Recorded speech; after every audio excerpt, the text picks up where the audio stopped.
to a new class.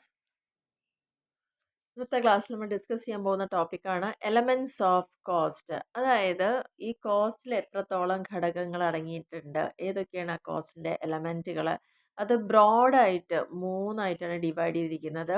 3 elements ആണ് കോസ്റ്റിലുള്ളത്. പ്രധാനമായിട്ടും material ഉണ്ട്, ലേബർ ഉണ്ട്, എക്സ്പെൻസ് ഉണ്ട്. അപ്പോൾ ചിലവ് അല്ലെങ്കിൽ നമുക്കതിൻ്റെ ആ ഒരു കോസ്റ്റ് വരുന്നത് എത്രയാണ്, ഏതിൻ്റെയൊക്കെ ബേസിലാണ് ഒരു ബിസിനസ്സിൽ എന്ന് പറയുന്നത് പ്രധാനമായിട്ടും മെറ്റീരിയൽ പർച്ചേസ് ചെയ്തിട്ടായിരിക്കാം. അല്ലെങ്കിൽ അത് നമുക്ക് വേണ്ട വിധത്തിൽ പ്രോസസ്സ് ചെയ്യുന്നതിനുള്ള ഹ്യൂമൻ റിസോഴ്സ് യൂസ് ചെയ്യുന്നതാവാം. അല്ലെങ്കിൽ ആ ഒരു ബിസിനസ് നടത്തുന്നതുമായി ബന്ധപ്പെട്ട് വരുന്ന ചില എക്സ്പെൻസുകളാവാം. അപ്പോൾ ഇതെല്ലാമാണ് കോസ്റ്റിൻ്റെ പ്രധാനപ്പെട്ട കോമ്പോണൻസ് അല്ലെങ്കിൽ എലമെൻറ്റ്സ് എന്ന് പറയുന്നത്. ഈ അനാലിസിസ് ഓഫ് ടോട്ടൽ കോസ്റ്റ് എന്ന് പറയുന്നത്, അപ്പോൾ ഒരു ടോട്ടൽ കോസ്റ്റ് എന്താണ് എന്ന് നമ്മൾ ചോദിച്ചാൽ ഉത്തരം കിട്ടുന്നത് എന്താണോ അത് തന്നെയാണ് അതിൻ്റെ എലമെൻറ്റ്സ് എന്ന് പറയുന്നതും. അപ്പോൾ ഈ ഒരു ചാർട്ടിൽ നിന്ന് കൃത്യമായി നിങ്ങൾക്ക് മനസ്സിലായിട്ടുണ്ടാവും കോസ്റ്റിൽ അടങ്ങിയിരിക്കുന്നത് മെറ്റീരിയലും ലേബറും എക്സ്പെൻസും ആണ്.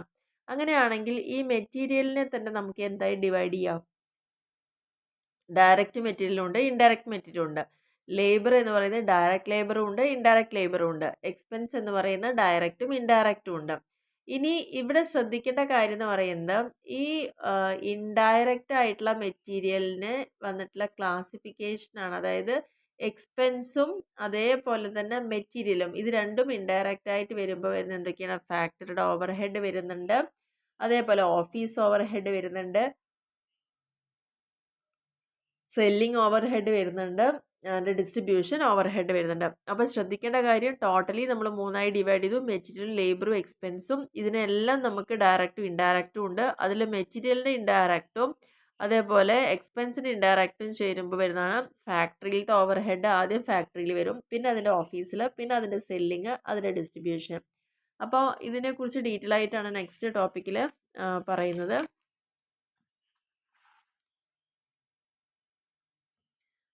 അപ്പോൾ ഇവിടെ നമുക്ക് എക്സ്പെക്ട് ചെയ്യാവുന്നൊരു ക്വസ്റ്റൻ ആണ്, എന്താണ് മെറ്റീരിയൽ എന്ന് പറഞ്ഞു കഴിഞ്ഞാൽ. മെറ്റീരിയൽ നമുക്കറിയാം, or substance from which the product is made is called material.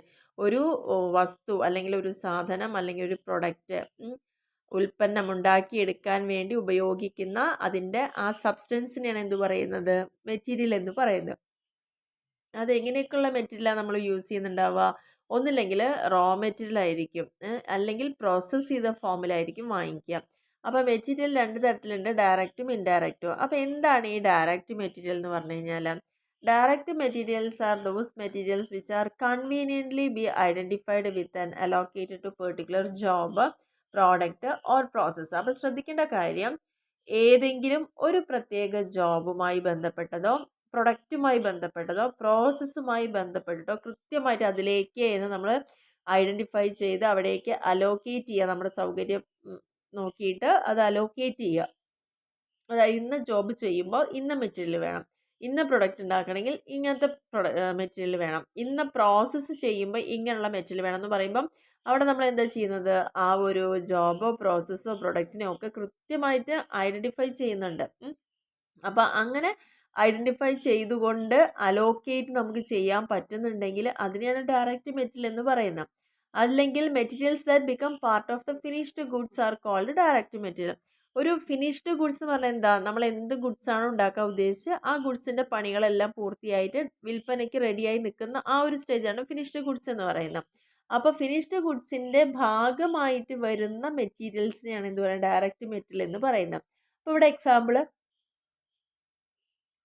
പറയുമ്പോൾ നിങ്ങൾക്ക് മനസ്സിലാവും. ഇപ്പോൾ നമ്മൾ യൂസ് ചെയ്യുന്ന ഡ്രസ്സുകൾ അല്ലേ, ആ ഡ്രസ്സിൻ്റെ പ്രധാന മെറ്റീരിയൽ എന്ന് പറയുന്നത് എന്താണ്? ടെക്സ്റ്റൈൽ മിൽസിലൊക്കെ കോട്ടൺ, പരുത്തി, അത് കൊണ്ടുവന്നിട്ടാണ്, അതിൽ നിന്നാണ് ഈ നൂലുകൾ ഉണ്ടാക്കി നമ്മൾ ഉപയോഗിക്കുന്ന വസ്ത്രങ്ങളായി മാറുന്നത്. അപ്പോൾ വസ്ത്രനിർമ്മാണത്തിൻ്റെ റോ മെറ്റീരിയൽ എന്താണ് ശരിക്കും? അതിൻ്റെ കോട്ടൺ ആണ്, അല്ലെങ്കിൽ ആ ത്രെഡാണ്. ഇത് നമ്മൾ ഇഷ്ടിക ഉണ്ടാക്കുകയാണ്, ഇഷ്ടികയാണ് പ്രൊഡക്റ്റ്. ആ ഇഷ്ടിക ഉണ്ടാക്കണമെങ്കിൽ എന്ത് വേണം? മണ്ണ് വേണം. അതേപോലെ ഷൂസ് ഉണ്ടാക്കണമെങ്കിൽ നമുക്ക് ലെതർ വേണം. മെഷീൻ ഉണ്ടാക്കണമെങ്കിൽ സ്റ്റീൽ ആവശ്യമാണ്. ഗാർമെൻറ്റ് മേക്കിങ്ങിൽ ക്ലോത്ത് വേണം. അപ്പോൾ നല്ലൊരു ഫർണിച്ചർ ഉണ്ടാക്കിയെടുക്കണം, നമ്മുടെ മെറ്റീരിയൽ എന്തായിരിക്കും? മരത്തിൻ്റെ തടിയാണ് അല്ലേ, മരത്തിലാണെങ്കിൽ. പിന്നെ നല്ല ജ്വല്ലറി ഉണ്ടാക്കണമെങ്കിൽ അവിടെ നമുക്ക് നല്ല ഗോൾഡോ സിൽവറോ അങ്ങനെ എന്തെങ്കിലുമൊക്കെയാണ് വേണ്ടത്. അപ്പോൾ ഒരു പ്രൊഡക്റ്റ് ഉണ്ടാക്കിയെടുക്കാൻ ഉപയോഗിക്കുന്ന സബ്സ്റ്റൻസ് ആണ് മെറ്റീരിയൽ എന്ന് ക്ലിയർ ആണല്ലോ. അതും ഡയറക്റ്റ് മെറ്റീരിയൽ ആണ്. പ്രത്യേകത എന്താണ്? നമുക്ക് കൃത്യമായിട്ടൊരു പ്രൊഡക്റ്റോ പ്രോസസ്സോ ജോബോ ഐഡൻറ്റിഫൈ ചെയ്യാൻ പറ്റുകയും അതിലേക്ക് നമുക്ക് അലോക്കേറ്റ് ചെയ്യാൻ നമ്മുടെ സൗകര്യത്തിനനുസരിച്ച് അലോക്കേറ്റ് ചെയ്യുന്ന കാര്യങ്ങളെയാണ് ഡയറക്റ്റ് മെറ്റീരിയൽസ് എന്ന് പറയുന്നത്. അങ്ങനെയാണെങ്കിൽ വാട്ട് ഈസ് ഇൻഡയറക്റ്റ് മെറ്റീരിയൽ? എന്താണ് ഇൻഡയറക്റ്റ് മെറ്റീരിയൽ എന്ന് പറഞ്ഞാൽ? അതൊരിക്കലും നമുക്ക് നേരത്തെ പറഞ്ഞ പോലെ ഒരു പെർട്ടിക്കുലർ ജോബിലേക്ക് പ്രൊഡക്റ്റിലോ പ്രോസസ്സിലോ നമുക്ക് കൃത്യമായിട്ട് ഐഡൻറ്റിഫൈ ചെയ്തിട്ട് നമ്മുടെ സൗകര്യത്തിനനുസരിച്ചിട്ട് മനസ്സിലാക്കി ഐഡൻറ്റിഫൈ ചെയ്ത് അതിനെ നമുക്ക് വേർതിരിച്ച് പറയാൻ സാധിക്കില്ല. അതിനെയാണ് ഇൻഡയറക്റ്റ് മെറ്റീരിയൽ എന്ന് പറയുന്നത്. അപ്പോൾ അതുകൊണ്ട് തന്നെ അതൊരിക്കലും എന്ത് ചെയ്യാൻ പറ്റില്ല, cannot be allocated to job or process. ഒരു ജോബിലേക്ക് ഒരു പ്രോസസ്സിലേക്ക് നമുക്ക് അലോക്കേറ്റ് ചെയ്യാൻ അതിലേക്ക് വേണ്ടിയിട്ട് എന്ന് മാത്രം പറഞ്ഞുകൊണ്ട് മാറ്റി വയ്ക്കാൻ പറ്റാത്ത മെറ്റീരിയൽസിനെയാണ് ഇൻഡയറക്റ്റ് മെറ്റീരിയൽ എന്ന് പറയുന്നത്. കാരണം അതൊരിക്കലും ഏതിൻ്റെ ഭാഗമാവുന്നില്ല, ഒരു ഫിനിഷ്ഡ് പ്രോഡക്റ്റിൻ്റെ ഭാഗമായിട്ട് മാറുന്നില്ല എന്നുള്ളതാണ് അതിൻ്റെ പ്രത്യേകത. ഇപ്പോൾ ഇവിടെ നമുക്ക് എക്സാമ്പിൾ പറയാം. ഇൻഡയറക്റ്റ് മെറ്റീരിയൽ എന്താണ്? Oil, grease, lubricants, consumable stores, cleaning material, cotton വേസ്റ്റുകൾ, കോൾ, പ്രിൻറ്റിങ് ആൻഡ് സ്റ്റേഷനറി. അപ്പോൾ നമുക്ക് ഈ എക്സാമ്പിളിൽ തന്നെ മനസ്സിലാവും ഓയിൽ എന്ന് പറഞ്ഞാൽ ഇന്നതിന് മാത്രമാണ് ഉപയോഗിക്കാൻ പറ്റുള്ളൂ എന്നുണ്ടോ? ഇല്ലല്ലോ. കാരണം അതുമായി ബന്ധപ്പെട്ട് ഒരുപാട് കാര്യങ്ങൾ വരുന്നുണ്ട്. അല്ലെങ്കിൽ ഗ്രീസ് ഉപയോഗിക്കാൻ ഇന്നവിടെ മാത്രമേ പറ്റുള്ളൂ എന്ന് നമുക്ക് പറയാൻ പറ്റില്ല. ലൂബ്രിക്കൻസ്. അപ്പോൾ അങ്ങനെ കൃത്യമായിട്ട് നമുക്ക് ഒരു ഫിനിഷ്ഡ് പ്രോഡക്റ്റിൻ്റെ ഭാഗമായി മാറാത്തതും അലോക്കേറ്റ് ചെയ്യാൻ പറ്റാത്തതുമായിട്ടുള്ള മെറ്റീരിയൽസിനെയാണ് ഇൻഡയറക്റ്റ് മെറ്റീരിയൽ എന്ന് പറയുന്നത്. ഇനി അടുത്തതായിട്ട് അപ്പോൾ നമ്മൾ ഫസ്റ്റ് എലമെൻറ്റ് കോസ്റ്റിൻ്റെ ഏതായിരുന്നു? മെറ്റീരിയൽ ആയിരുന്നു. അപ്പോൾ എന്താണ് മെറ്റീരിയൽ, എന്താണ് ഡയറക്റ്റും ഇൻഡയറക്റ്റും തമ്മിലുള്ള വ്യത്യാസങ്ങൾ. അടുത്തൊരു പ്രധാനപ്പെട്ട എലമെൻ്റ് ആയിരുന്നു ലേബർ എന്ന് പറയുന്നത്. ലേബർ എന്ന് പറഞ്ഞു കഴിഞ്ഞാൽ എന്താണ്? നമുക്കിപ്പോൾ മെറ്റീരിയൽ വാങ്ങി നമ്മുടെ ബിസിനസ് സ്ഥാപനത്തിൽ കൊണ്ടുവന്ന് വെച്ച് കഴിഞ്ഞാൽ പ്രൊഡക്റ്റ് ആക്കാൻ പറ്റുമോ? ഇല്ല. അവിടെ ആരുടെ സഹായം വേണം? നല്ല എക്സ്പേർട്ടായിട്ടുള്ള സ്കിൽഡ് ആയിട്ടുള്ള എംപ്ലോയീസ് വേണം. പല കാറ്റഗറിയിലുള്ള പലതരത്തിലുള്ള ക്വാളിഫൈഡ് ആയിട്ടുള്ള എംപ്ലോയീസ് ഉണ്ടെങ്കിലാണ് അവരാണ് അതിനെ വേണ്ട വിധത്തിൽ കൈകാര്യം ചെയ്തുകൊണ്ട് ഒരു ഫൈനൽ പ്രൊഡക്റ്റ് ആക്കി മാറ്റുന്നത്. അപ്പോൾ മെറ്റീരിയൽ കൊണ്ട് മാത്രം കാര്യമില്ല, നമുക്ക് എന്ത് വേണം? ആ ഒരു റോ മെറ്റീരിയലിനെ ഫിനിഷ്ഡ് ഗുഡ്സ് ആക്കി മാറ്റണമെങ്കിൽ മനുഷ്യൻ്റെ സഹായം അവിടെ ആവശ്യമാണ്. ഹ്യൂമൻ എഫേർട്ട് അവിടെ ആവശ്യമാണ്. ആ ഒരു ഹ്യൂമൻ എഫേർട്ടിനെയാണ് എന്ത് പറയുന്നത്? ലേബർ എന്ന് പറയുന്നത്. അപ്പോൾ ഈ ലേബർക്ക് കൊടുക്കുന്ന റെമ്യൂണറേഷനെ, അവർ ചെയ്യുന്ന ജോലിക്ക് കൊടുക്കുന്ന ആ ഒരു പ്രതിഫലത്തിനെയാണ് എന്ത് പറയുന്നത്? കൂലി അല്ലെങ്കിൽ സാലറി. വേജസ് ആയിട്ട് കൊടുക്കാം, സാലറി ആയിട്ട് കൊടുക്കാം. അപ്പോൾ ഈ ലേബറിനെ തന്നെ രണ്ടായിട്ട് ഡിവൈഡ് ചെയ്യുന്നുണ്ട്, ഡയറക്റ്റ് ലേബറും ഇൻഡയറക്റ്റ് ലേബറും.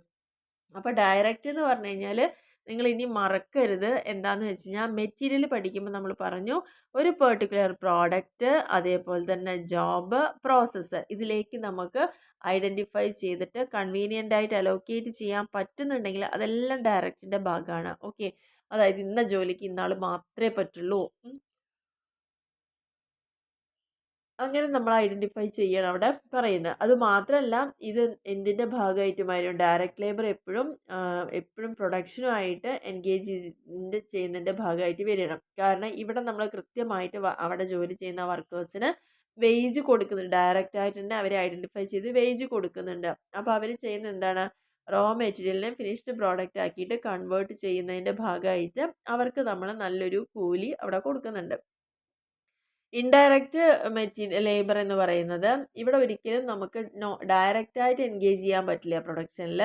അതുപോലെ തന്നെ ഒരിക്കലും കൺവീനിയൻ്റ് ആയിട്ട് നമുക്ക് ഐഡൻറ്റിഫൈ ചെയ്യാനും പറ്റില്ല. അതുകൊണ്ട് തന്നെ ഇതൊരിക്കലും പ്രോഡക്ഷന് നമുക്ക് ഡയറക്റ്റായിട്ട് ചാർജ് ചെയ്യാൻ പറ്റാത്തതാണ്. ഇൻഡയറക്റ്റ് ലേബർ കോസ്റ്റ് എന്ന് പറഞ്ഞു കഴിഞ്ഞാൽ അതിൽ എന്തൊക്കെ വരും? അവിടെ ഉള്ള ക്ലീനേഴ്സിന് കൊടുക്കുന്ന വേജ് ഉണ്ടാവാം, ഇൻസ്പെക്ടർ ഉണ്ടായിരിക്കാം, അവർക്ക് കൊടുക്കുക foreman, store keeper, supervisor, peon, watchman, salesman, directors. Indirect labour cost form a part of the manufacturing overhead. അപ്പോൾ അതുകൊണ്ട് തന്നെ ഇതൊന്നും നമുക്ക് കൃത്യമായിട്ട് ഫോക്കസ്ഡ് ആയിട്ട് പറയാൻ അല്ലെങ്കിൽ ഐഡൻറ്റിഫൈ ചെയ്തുകൊണ്ട് ഒരു പെർട്ടിക്കുലർ പ്രൊഡക്റ്റിനെയോ അല്ലെങ്കിൽ ജോബിനെയോ പ്രോസസ്സിനെയോ ഒന്നും അലോക്കേറ്റ് ചെയ്യാൻ നമുക്ക് പറ്റുന്നില്ല എന്നെങ്കിൽ അതിനാണ് എന്ത് പറയുന്നത്? ഇൻഡയറക്റ്റ് ലേബർ എന്ന് പറയുന്നത്. അപ്പോൾ അതിൽ വരുന്ന ആളുകൾ ആരൊക്കെയാണെന്ന് ഇവിടെ പറഞ്ഞിട്ടുണ്ട്. അതുകൊണ്ട് തന്നെ ഇങ്ങനെ വരുന്ന ഇത്തരത്തിലുള്ള ചിലവുകൾ എവിടെയായിട്ടാണ് നമ്മൾ കാണിക്കുക? മാനുഫാക്ചറിങ്, ഒരു സാധനം ഉണ്ടാക്കിയെടുക്കാൻ വേണ്ടി വരുന്നതാണ് ആ പ്രോസസ്സ് മാനുഫാക്ചറിങ്. അതിലാണ് ഇൻഡയറക്റ്റ് ലേബേഴ്സ് ഒക്കെ വരുന്നത്. ഇനി മൂന്നാമത്തെ എലമെൻ്റ് ആയിരുന്നു എന്ത്? എക്സ്പെൻസസ് എന്ന് പറയുന്ന. എക്സ്പെൻസസ് എന്ന് പറഞ്ഞാൽ എന്താ? ഇപ്പം നമ്മൾ മെറ്റീരിയൽ ആണെങ്കിലും ലേബർ ആണെങ്കിലും അത് നമുക്ക് ചിലവുകൾ വരുന്നുണ്ട്. അതുമായി ബന്ധപ്പെട്ട് വരുന്ന എല്ലാ ചിലവിനെയും നമുക്ക് എക്സ്പെൻസ് പറയാം. അപ്പോൾ അത് ഡയറക്റ്റ് എക്സ്പെൻസും ഇൻഡയറക്റ്റ് എക്സ്പെൻസുകളും ഉണ്ട്. ഡയറക്റ്റ് എക്സ്പെൻസസ് എന്ന് പറഞ്ഞു കഴിഞ്ഞാൽ എന്താണ്? Which are neither direct material nor direct labour but are directly charged to product or job process. നേരത്തെ പറഞ്ഞ പോലെ തന്നെ കറക്റ്റായിട്ടൊരു ജോബ് പ്രോസസ്സിലേക്കോ പ്രോഡക്റ്റിലേക്കോ അതിന് വേണ്ടിയിട്ട് നമ്മൾ യൂസ് ചെയ്യുന്ന ചിലവുകളെയാണ് ഡയറക്റ്റ് എക്സ്പെൻസസ് എന്ന് പറയുന്നത്. അപ്പോൾ ഇത് പ്രധാനമായിട്ടും എവിടെയാണ് ഉണ്ടാവുന്നത്? ഒരു പെർട്ടിക്കുലർ പ്രൊഡക്റ്റ് ഉണ്ടാക്കിയെടുക്കുന്നതുമായി ബന്ധപ്പെട്ട് വരുന്ന പ്രോസസ്സിലാണ് ഉണ്ടായിരിക്കുക. അപ്പോൾ ഈ ഡയറക്റ്റ് എക്സ്പെൻസിനെ പറയുന്ന വേറൊരു പേരാണ് ചാർജബിൾ എക്സ്പെൻസസ് അല്ലെങ്കിൽ പ്രൈം കോസ്റ്റ് എന്ന് പറയും, അല്ലെങ്കിൽ പ്രോഡക്റ്റ് എക്സ്പെൻസസ് എന്ന് പറയും. ഇതിൻ്റെ എക്സാമ്പിൾ എന്ന് പറഞ്ഞു കഴിഞ്ഞാൽ cost of special drawing, design, pattern, മോഡലൊക്കെ ഇതൊക്കെ ഉണ്ടാക്കിയെടുക്കാൻ വേണ്ടി മാത്രം വരുന്ന ചിലവാണെങ്കിൽ അത് ഡയറക്റ്റ് ആയിട്ട് വരുന്നതാണ്. എക്സ്പെരിമെൻ്റൽ കോസ്റ്റുകൾ ഇതൊക്കെ വരുന്നത്. ഇനി അതേപോലെ തന്നെ the latest trend in cost accounting is that these expense are not taken into account. അപ്പോൾ ഇത്തരത്തിലുള്ള ചിലവുകളെ നമ്മൾ അക്കൗണ്ടിൽ കണക്കാക്കുന്നില്ല എന്നുള്ളതാണ് പറഞ്ഞിരിക്കുന്നത്. നെക്സ്റ്റ് വരുന്നത് ഇൻഡയറക്റ്റ് എക്സ്പെൻസുകളാണ്. ഇൻഡയറക്റ്റ് എക്സ്പെൻസ് എന്ന് പറഞ്ഞാൽ നമുക്ക് ഒരിക്കലും ഒരു പെർട്ടിക്കുലർ പ്രൊഡക്റ്റായിട്ടോ ജോബുമായിട്ടോ ഐഡൻറ്റിഫൈ ചെയ്യാൻ പറ്റാത്തതായിട്ടുള്ള എക്സ്പെൻസാണ് ഇൻഡയറക്റ്റ് എക്സ്പെൻസ് എന്ന് പറയുന്നത്. അപ്പോൾ ഇവയെ നമുക്ക് എന്ത് മാത്രമേ ചെയ്യാൻ പറ്റുള്ളൂ? ഓരോ കോസ്റ്റ് യൂണിറ്റിൻ്റെ അടിസ്ഥാനത്തിലോ ഏതെങ്കിലും ഒരു കോസ്റ്റ് സെൻറ്ററിലും മാത്രം ഉണ്ടായ ചിലവുകളായിട്ട് അപ്പോർഷൻ ചെയ്യുക പറഞ്ഞാൽ അലോക്കേറ്റ് ചെയ്യുക, അങ്ങനെ മാത്രമേ നമുക്കറിയാൻ പറ്റുള്ളൂ. അപ്പോൾ ഇതിൽ എല്ലാ ഇൻഡയറക്റ്റ് കോസ്റ്റുകളും വരും. ഇൻഡയറക്റ്റ് മെറ്റീരിയൽ, ഇൻഡയറക്റ്റ് ലേബർ, ഇതുമായി ബന്ധപ്പെട്ട് വരുന്ന എല്ലാ അതർ ദാൻ ഈ മെറ്റീരിയലും ലേബറും അല്ലാതെ വരുന്ന എല്ലാ ഇൻഡയറക്റ്റ് കോസ്റ്റുകളായിരിക്കും ഇൻഡയറക്റ്റ് എക്സ്പെൻസിൽ ഉണ്ടായിരിക്കാം. ഇപ്പോൾ റെൻറ്റ് കൊടുക്കുക, rate, taxes, insurance, depreciation, repair, maintenance, carriage, advertising, power and lighting, ഇതൊക്കെ ഇതിൻ്റെ ഭാഗമായിട്ട് വരുന്ന. കാരണം ഇവിടെ നമുക്ക് ഈ പറഞ്ഞിരിക്കുന്ന ചിലവൊന്നും ഇപ്പോൾ ഇൻഷുറൻസ്, ഡിപ്രീസിയേഷൻ എന്ന് പറയുന്ന മെറ്റീരിയലിനല്ല അല്ലെങ്കിൽ ലേബറിനുമായി ബന്ധപ്പെട്ടതല്ല. അല്ലെങ്കിൽ ഒരു സാധനം കേടുവന്നു റിപ്പയർ ചെയ്യുന്നു, അപ്പോൾ അതൊക്കെ അതുമായിട്ട് ബന്ധപ്പെട്ട് വരുന്ന എക്സ്പെൻസുകളാണ്. അപ്പോൾ ഇതിനെയാണ് ഇൻഡയറക്റ്റ് എക്സ്പെൻസ് എന്ന് പറയുന്നത്. ഇനി എന്താണ് ഓവർഹെഡ് എന്നുള്ളൊരു ടേം? ഓവർഹെഡ് എന്ന് പറഞ്ഞു കഴിഞ്ഞാൽ ഇൻഡയറക്റ്റ് ചാർജസ് ആണ്. അപ്പോൾ നമ്മൾ ഇന്നത്തെ ആ ഒരു എലമെൻറ്റ്സിൽ പഠിച്ചത് കോസ്റ്റിൻ്റെ പ്രധാനപ്പെട്ട എലമെൻറ്റ് മെറ്റീരിയൽ, ലേബർ, അതേപോലെ എക്സ്പെൻസുകൾ. ഇത് തന്നെ ഡയറക്റ്റും ഇൻഡയറക്റ്റും ഉണ്ട്. ഇനി ഇതിൽ നിങ്ങൾ പഠിക്കുന്ന ഒരു ടേമാണ് ഓവർഹെഡ്. എന്താണ് ഓവർഹെഡ് എന്ന് പറഞ്ഞാൽ? ഇത്രയേ ഉള്ളൂ, ഇൻഡയറക്റ്റ് ആയിട്ട് വരുന്ന ചാർജുകളാണ്. അതായത് aggregate of indirect material cost, indirect labour cost, indirect expense. എളുപ്പമാണ്. അതായത് പഠിച്ച മെറ്റീരിയലും ലേബറും എക്സ്പെൻസും ഈ മൂന്നിൻ്റെയും ഇൻഡയറക്റ്റും ആണെങ്കിൽ മാത്രം അവയുടെ എല്ലാം കൂടിയുള്ള ടോട്ടലിനെയാണ് ഓവർഹെഡ് എന്ന് പറയുന്നത്. മെറ്റീരിയൽ, ലേബർ, ഓവർഹെഡ് എന്നിവയുടെ ഇൻഡയറക്റ്റ് ആയിട്ട് വരുന്ന തുക, അഗ്രഗേറ്റ്, അതിനെയാണ് ഓവർഹെഡ് എന്ന് പറയുന്നത്. ഇതിനെ തന്നെയാണ് ഓപ്പറേറ്റിംഗ് എക്സ്പെൻസസ് എന്ന് പറയുന്നത്. അതായത് ആ ഒരു ബിസിനസ് നടത്തി കൊണ്ടുപോകുന്നതിൻ്റെ ഭാഗമായിട്ട് ഉണ്ടാവുന്ന ചിലവുകൾ. ഈ ഓവർഹെഡിനെ നമുക്ക് ഒരിക്കലും എന്ത് ചെയ്യാൻ പറ്റില്ല, ഏതെങ്കിലും ഒരു പെർട്ടിക്കുലർ സ്പെസിഫിക് കോസ്റ്റ് സെൻറ്ററിലോ കോസ്റ്റ് യൂണിറ്റിലോ ഒന്നും എന്ത് ചെയ്യാൻ പറ്റില്ല. ഇവിടെയാണ് സംഭവിച്ചതെന്ന് പറഞ്ഞാൽ നമുക്ക് വേർതിരിച്ച് കാണാനോ എഴുതാനോ പറ്റില്ല. അപ്പോൾ ഇവയെ എങ്ങനെ നമ്മൾ പിന്നെ അലോക്കേറ്റ് ചെയ്യും? അത് ഒന്നില്ലെങ്കിൽ നമ്മൾ അപ്പോർഷൻ ചെയ്യുക, അതായത് ഡിവിഷൻ ചെയ്യാം, അല്ലെങ്കിൽ അതിനെ അബ്സോർബ് ചെയ്യുകയാണ് ചെയ്യാറ്. ഈ ഓവർഹെഡുകളെ തന്നെ പറയുന്ന പേരാണ് ഓൺ കോസ്റ്റ് എന്ന പേരിലാണ് ഓവർഹെഡുകൾ അറിയപ്പെടുന്നത്. കാരണം ഓൺ കോസ്റ്റ് എന്ന് പറയുമ്പോൾ ചിലപ്പോൾ ചിലത് നമുക്കൊരു അമിത ഭാരമായിട്ട് മാറാം, ഒരു ബേർഡൻ ആയിട്ട് മാറാം എന്നുള്ളതാണ് പറയുന്നത്. അപ്പോൾ എന്തൊക്കെയാണ് ഈ ഡിഫറൻസുകൾ ഇൻഡയറക്റ്റ് എക്സ്പെൻസും ഓവർഹെഡും തമ്മിൽ? ഇൻഡയറക്റ്റ് എക്സ്പെൻസ് എന്ന് പറഞ്ഞു കഴിഞ്ഞാൽ എക്സ്പെൻസസ് ആക്ച്വലി ഇൻകേർഡ് ആണ്. ശരിക്കും ആ ഒരു എക്സ്പെൻസ് നമ്മൾ ഇൻകർ ചെയ്തിട്ടുണ്ടാവും. ഓവർഹെഡ് എന്ന് പറഞ്ഞാൽ എന്താണ്? നമുക്ക് ഉണ്ടാവാൻ പോകുന്ന ചിലവുകളെയാണ്, എസ്റ്റിമേറ്റ് ചെയ്യുന്ന എക്സ്പെൻസുകളാണ്. ബട്ട് രണ്ടിൻ്റെയും വ്യത്യാസം എന്താ വെച്ചാൽ ഇത് രണ്ടിനെയും നമുക്ക് ഒരിക്കലും ഒരു കോസ്റ്റ് സെൻറ്ററിൽ ഉണ്ടായതാണ്, കോസ്റ്റ് യൂണിറ്റിൽ ഉണ്ടായതാണ് പറഞ്ഞിട്ട് അലോക്കേറ്റ് ചെയ്യാൻ പറ്റില്ല എന്നതാണ് ഇതിൻ്റെ സിമിലാരിറ്റി എന്ന് പറയുന്നത്. ഡിഫറൻസ് എന്ന് പറയുന്നത് ആക്ച്വലി സംഭവിച്ചതാണെങ്കിൽ അത് ഇൻഡയറക്റ്റ് എക്സ്പെൻസും, അത് നമ്മൾ എസ്റ്റിമേറ്റ് ചെയ്യുന്നേ ഉള്ളൂ എങ്കിൽ അത് ഓവർഹെഡുമാണ്. പക്ഷെ ഇത് രണ്ടും അലോക്കേറ്റ് ചെയ്യാൻ നമുക്ക് പറ്റില്ല എന്നാണ് പറഞ്ഞിരിക്കുന്നത്. അപ്പോൾ ഇനി എത്ര തരത്തിലുള്ള ഓവർഹെഡുകളുണ്ട്? നേരത്തെ ഞാൻ ആ ഒരു പിക്ചർ കാണിച്ചപ്പോൾ അതുകൊണ്ടാണ് ആ ഇൻഡയറക്റ്റുകളെല്ലാം കൂടി കൂട്ടിയതാണെന്ന് കാണിക്കാൻ കാരണം. അപ്പോൾ പ്രധാനമായിട്ട് വരുന്നത് ഒന്ന് ഫാക്ടറി ഓവർഹെഡ്. എന്താണ് ഈ ഫാക്ടറി ഓവർഹെഡ് പറഞ്ഞാൽ? അപ്പോൾ ഈ ഓവർ ഹെഡ് പറഞ്ഞാൽ ഇനി മനസ്സിലുണ്ടാവണം ഇതെല്ലാം ഇൻഡയറക്റ്റ് ആയിട്ട് വരുന്ന കാര്യങ്ങളാണെന്ന്. അപ്പോൾ ഒരു ഫാക്ടറിയിൽ ചിലപ്പോൾ പ്രൊഡക്ഷൻ നടത്തേണ്ടി വരും. ആ ഒരു പ്രൊഡക്ഷൻ നടത്തുന്നതുമായി ബന്ധപ്പെട്ട് വരുന്ന ചിലവുകളെയാണ് ഇൻഡയറക്റ്റ് ചാർജസ് എന്ന് പറയുന്നത്. അപ്പോൾ ഈ അതിലെന്തൊക്കെ വരാം? ഇൻഡയറക്റ്റ് മെറ്റീരിയൽ ആവാം, ഇൻഡയറക്റ്റ് ലേബർ ആവാം, ഇൻഡയറക്റ്റ് എക്സ്പെൻസ് ആവാം. ഇതെല്ലാം എന്തിനു വേണ്ടിയിട്ടാണ് നമ്മൾ ഉപയോഗിക്കുന്നത്? ഈ ഫാക്ടറിയിൽ പ്രൊഡക്ഷൻ നടത്തുന്നതിൻ്റെ ഭാഗമായിട്ട് ഗുഡ്സ് പ്രൊഡ്യൂസ് ചെയ്യുക അല്ലെങ്കിൽ സർവീസ് കൊടുക്കുന്ന ഭാഗമായിട്ടായിരിക്കും ഉണ്ടാവുക. അപ്പോൾ ഫാക്ടറി ഓവർ ഹെഡിനെ പറയുന്ന വേറൊരു പേരാണ് വർക്ക്സ് ഓവർ ഹെഡ് എന്ന് പറയുന്നുണ്ട്. അപ്പോൾ അതിൻ്റെ എക്സാമ്പിൾ എന്ന് പറഞ്ഞാൽ ഫാക്ടറിക്ക് റെൻറ്റ് കൊടുക്കുക, പ്ലാന്റ് ഡിപ്രീസിയേഷൻ, റിപ്പയർ ചെയ്യുക machinery, insurance, drawing, office salary, call, gas, power, ഇതൊക്കെ ആ പ്രൊഡക്ഷൻ്റെ ഭാഗമായിട്ട് യൂസ് ചെയ്തിട്ടുണ്ട്. ഇതെല്ലാം ഫാക്ടറിയിൽ മാത്രം വരുന്ന ചിലവുകളാണ് അല്ലെങ്കിൽ ചാർജുകളാണ്. ഇനി ഓഫീസ് ഓവർ ഹെഡ് എന്ന് പറയുന്നുണ്ട്. ഇതും ഇൻഡയറക്റ്റ് എക്സ്പെൻസ് തന്നെയാണ്. ഓഫീസ് ഓവർ ഹെഡിൽ വരുന്നത് വെച്ചാൽ ആ ഓഫീസിൽ നടത്തിപ്പിന് വേണ്ടി നമുക്ക് ചിലപ്പോൾ നല്ല പോളിസികൾ ഫോർമുലേറ്റ് ചെയ്യേണ്ടി വരും, പ്ലാനിങ് നടത്തണം, കൺട്രോൾ ചെയ്യണം, ഡയറക്റ്റ് ചെയ്യണം, പേഴ്സൺസിനെ മോട്ടിവേറ്റ് ചെയ്യണം. ഈ തരത്തിലുള്ള വർക്കുകൾക്കൊക്കെ വേണ്ടി വരുന്ന ചാർജാണ് ഓഫീസ് എന്ന് പറയുന്നത്, ഓഫീസ് ഓവർ ഹെഡ്.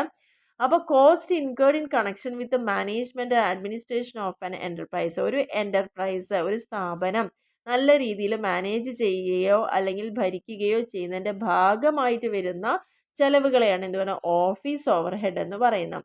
അപ്പോൾ അതുകൊണ്ട് തന്നെ ഭരണത്തിൻ്റെ ഭാഗമായി വരുന്നതുകൊണ്ടാണ് ഇതിനെ പറയുന്ന അഡ്മിനിസ്ട്രേറ്റീവ് ഓവർ ഹെഡ് എന്നുള്ള പേരിൽ ഇത് അറിയപ്പെടുന്നുണ്ട്. അപ്പോൾ ആ ഓഫീസ് ഭരിക്കുക എന്ന് പറയുമ്പോൾ റെൻറ്റ് കൊടുക്കണം, സാലറി കൊടുക്കണം, postage, printing, stationery, legal charge, audit fees, അക്കൗണ്ടൻസിന് സാലറി കൊടുക്കുക, ഓഫീസിൽ ലൈറ്റിംഗ് ഒക്കെ യൂസ് ചെയ്യുന്നുണ്ടെങ്കിൽ, ഡിപ്രീസിയേഷൻ ഉണ്ടെങ്കിൽ ടെലിഫോൺ ബില്ല് അടയ്ക്കുക, ഡയറക്ടറുടെ ഫീസ്, ഇതെല്ലാം ഓഫീസ് നടത്തിപ്പോയി ബന്ധപ്പെട്ട് വരുന്ന ചിലവുകളാണ്. അതുകൊണ്ടാണ് ഇതിന് ഓഫീസ് ഓവർ ഹെഡ് എന്ന് പറയുന്നത്. മറ്റത് ഫാക്ടറിയിൽ വരുന്നതാണ്. ഇത് ഓഫീസിൻ്റെ വർക്കിൻ്റെ ഭാഗമായിട്ട്. ഇനി വരുന്നതാണ് selling over head. Selling over head എന്ന് പറഞ്ഞു കഴിഞ്ഞാൽ എന്താ? ഇതിൻ്റെ പ്രത്യേകത സെയിൽസുമായി ബന്ധപ്പെട്ടതാണ്. മെയിനായിട്ട് നമ്മുടെ സെയിൽസിനെ പ്രൊമോട്ട് ചെയ്യുക, അല്ലെങ്കിൽ നല്ല രീതിയിൽ അത് ക്രിയേറ്റ് ചെയ്യുക, ഡിമാൻഡ് ക്രിയേറ്റ് ചെയ്യാൻ പറ്റുക, അല്ലെങ്കിൽ ആളുകളെ കൊണ്ട് കൂടുതൽ അത് ഉള്ള ആളുകളെ നിലനിർത്താനും പുതിയ ആളുകളിലേക്ക് എത്തിക്കാനും ഒക്കെ വേണ്ടി വരുന്നതിൻ്റെ ഭാഗമായിട്ട് വരുന്ന ചാർജുകളെയാണ് സെല്ലിംഗ് ഓവർ ഹെഡ് എന്ന് പറയുന്നത്. അതിൻ്റെ എക്സാമ്പിളാണ് അഡ്വർടൈസ്മെൻറ്റ് എന്ന് പറയുന്നത്, അല്ലെങ്കിൽ സെയിൽസ്മാൻ സാലറി. ഒരു പ്രൊഡക്റ്റ് വിൽക്കുന്നതിന് വേണ്ടിയിട്ടാണല്ലോ നമ്മൾ പ്രധാനമായിട്ട് അഡ്വർടൈസ്മെൻറ്റ് കൊടുക്കുന്നത്, അല്ലെങ്കിൽ ആളുകളെ അപ്പോയിൻറ്റ് ചെയ്യുന്നത്, കമ്മീഷൻ കൊടുക്കുന്നത്, അതിൽ നിന്ന് കിട്ടാക്കടങ്ങൾ ഉണ്ടാവാം, മാർക്കറ്റ് റിസർച്ച് ചെയ്യേണ്ടി വരും, ട്രാവൽ ചെയ്യേണ്ടി വരും, അതിനുള്ള സാലറി, അതുപോലെ. അപ്പോൾ ഇതെല്ലാം എന്തിനു വേണ്ടി ഇവർ ചെയ്യുന്നു? നമ്മുടെ സെയിൽസ് ഇൻക്രീസ് ചെയ്യാൻ വേണ്ടി. അതാണ് സെല്ലിംഗ് ഓവർ ഹെഡ് എന്ന് പറയുന്നത്. അടുത്തതാണ് ഡിസ്ട്രിബ്യൂഷൻ ഓവർ ഹെഡ് എന്ന് പറയുന്നത്. ഡിസ്ട്രിബ്യൂഷൻ ഓവർ ഹെഡ് എന്ന് പറഞ്ഞു കഴിഞ്ഞാൽ, അതായത് ഒരു ഫാക്ടറിയിൽ പ്രൊഡക്റ്റുകൾ ഉണ്ടാക്കി വെച്ചാൽ മാത്രം പോരാ, അവ എവിടെ എത്തേണ്ട കൈകളിൽ തന്നെ എത്തണം അല്ലേ? അപ്പോൾ ആ ഒരു ഡെസ്റ്റിനേഷനിൽ എത്തുന്ന വരെയുള്ള ആ ഒരു ചിലവിനെയാണ് ഡിസ്ട്രിബ്യൂഷൻ ഓവർ ഹെഡ് എന്ന് പറയുന്നത്. അപ്പോൾ നമുക്ക് എന്ത് പറയാം? Moving the goods from factory. ഫാക്ടറിയിൽ നിന്ന് സാധനങ്ങളൊക്കെ ഉണ്ടാക്കി വെച്ചിട്ടുണ്ട്. അപ്പോൾ അത് എവിടേക്ക് എത്തണം? Places of consumer. എവിടെയാണോ കൺസ്യൂമർ ഉള്ളത് ആ കൺസ്യൂമറുടെ സ്ഥലത്തേക്ക് ഫാക്ടറിയിൽ നിന്ന് എത്തുന്ന സമയം മുതലുള്ള അതുമായി ബന്ധപ്പെട്ട് വരുന്ന ചെലവുകളെയാണ് എന്ത് പറയുന്നത്? ഫാക്ടറി അല്ല ഡിസ്ട്രിബ്യൂഷൻ ഓവർ ഹെഡ് എന്ന് പറയുന്നത്.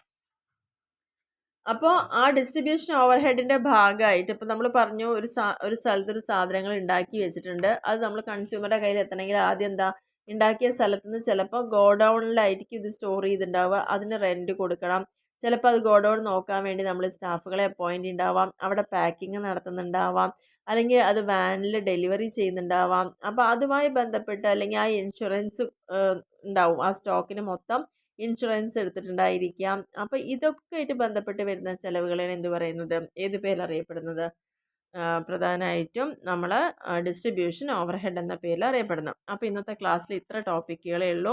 അതിൻ്റെ 3 എലമെൻറ്റുകൾ കോസ്റ്റിൻ്റെ